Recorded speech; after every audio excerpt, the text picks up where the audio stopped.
Hey creative friends, welcome to my channel and welcome to another quick meal for two people from one of these awesome freezer mix. And this is the half that I had. I actually took out the 5-way beef mix. There was enough in there for a good casserole if you're going to make like a serving for maybe 6 people, but it's just me and Brian. So I cut it in half. I already made a video with the first portion of this, and now we're going to use the second portion of it, and I'm basically going to use 3 ingredients here, and it's going to be delicious.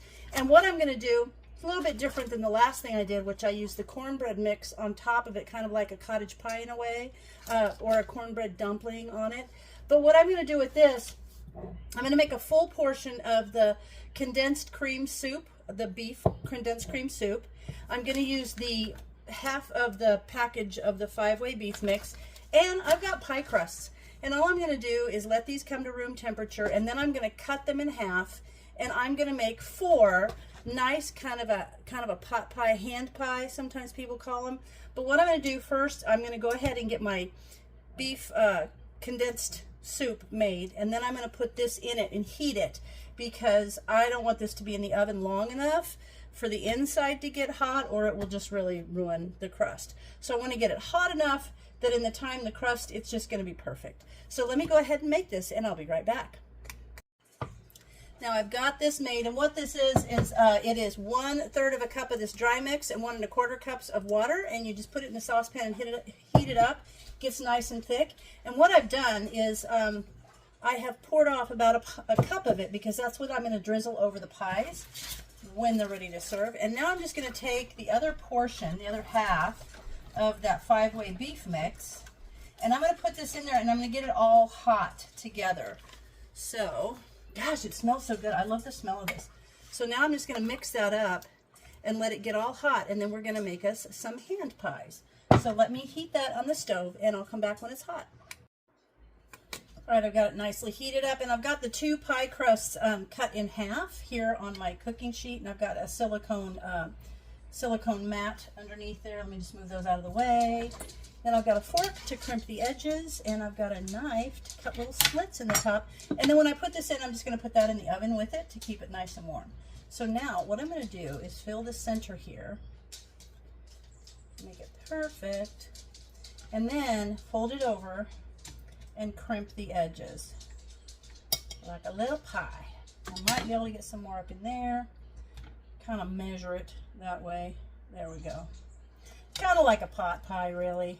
I mean, you could make it a pot pie if you wanted, but got it. There we go.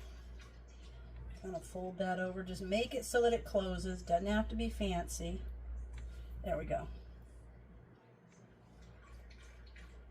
There we go. And now I'm going to scooch it over to make room for the other one. So I'm going to do all 4 of these this way. I just put this here for you. Otherwise, I wouldn't have to move it. So let me get this out of the way. Oh, there we go. That's fine. Now I'm going to do this next one. I'll try to do it down here so I have room for the other ones. I'm just going to fill this in. Kind of bring this over. Crimp the edges. I could probably get some more in there. Perfect.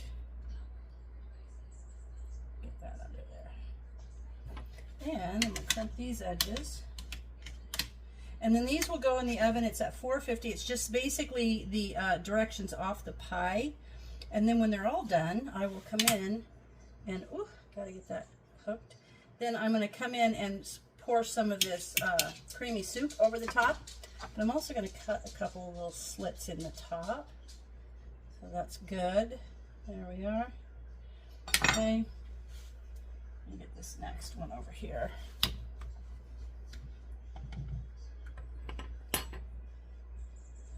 So good. And actually, you know, it's really cool when you make this this mix, this freezer mix, the carrots and the potatoes turn out perfect.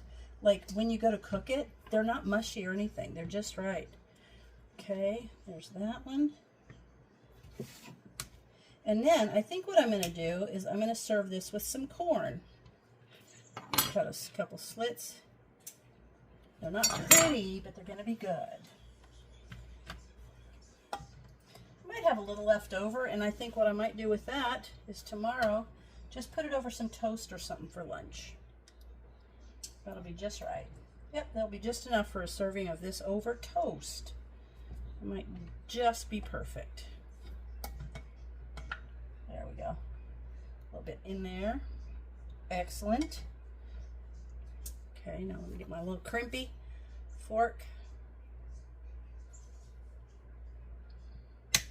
I've been canning cranberry juice today, so it's kind of nice to be able to grab this and make something easy that's still going to be delicious. Okay, there's my 2 little lines in there. Let me get this corner crimped. All right, now those are going to go in the oven for about 10 to 12 minutes, and I'll come back when they're done. All right, dinner is ready. So these turned out perfect. I've got a couple more of them over here that we can heat up for lunch tomorrow. And then all I did was cover it with a little bit of that beef cream soup and with some corn. And I cut some carrots and cucumbers and celery, and I just sprinkled a little, you know, like drizzled a little bit of ranch dressing on them. So that's dinner for 2 and lunch for 2 tomorrow. And they turn out really nice. See, they look lovely. Let me just slide one over for you to see it close up. So see how they turn out? They're just perfect. And they're great for leftovers or things like that. But there you have it. There's our dinner tonight. I hope you guys enjoyed it. And as always, thanks for watching, and I'll see you in my next video.